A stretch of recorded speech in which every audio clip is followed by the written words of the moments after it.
Réunis au siège de la Ligue arabe au Caire, les membres du Parlement arabe ont approuvé le document arabe qui vise à faire face aux défis auxquels est confrontée la région. Dans son allocution devant la conférence des dirigeants arabes, le président du Parlement arabe, Mash'al Ben Fahm Al-Salami, a déclaré que le monde arabe était prêt à faire face aux ingérences extérieures liées à ses importantes ressources économiques.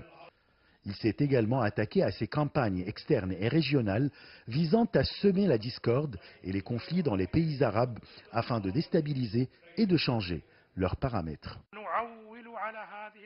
L'objectif de la conférence est d'adopter le document arabe afin de relever les défis et de servir de base à un système arabe basé sur la solidarité, la complémentarité économique et la lutte contre les ambitions visant la sécurité nationale arabe.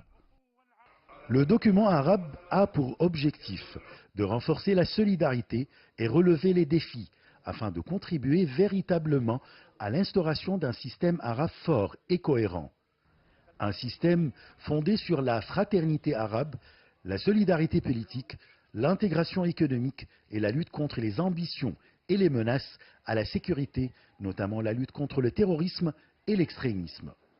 Le document a désigné la cause palestinienne et le droit du peuple palestinien d'établir son État national indépendant avec Jérusalem pour capitale, comme le premier défi auquel le monde arabe fait face.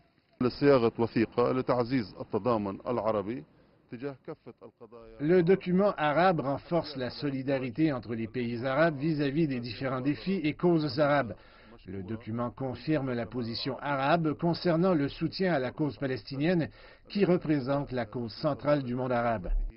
Le Parlement arabe a également examiné les moyens de retirer le Soudan de la liste des pays soutenant le terrorisme, afin que ce pays puisse développer son économie et nouer des partenariats et des échanges commerciaux avec des pays arabes et étrangers.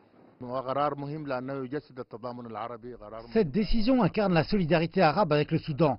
Tous les pays arabes souffrent de cet embargo américain imposé contre le Soudan, car ils sont influencés commercialement et économiquement et sur les niveaux d'investissement. Ce sont des actions qui affectent non seulement le Soudan, mais également tous les pays qui traitent avec le Soudan. Les travaux de cette conférence doivent se poursuivre jusqu'à ce mardi. Ce document arabe, approuvé par le Parlement, doit être présenté à la 30e session du sommet arabe qui se tiendra en mars prochain en Tunisie. Achraf Massoud pour CGT1 Français, Le Caire, Égypte.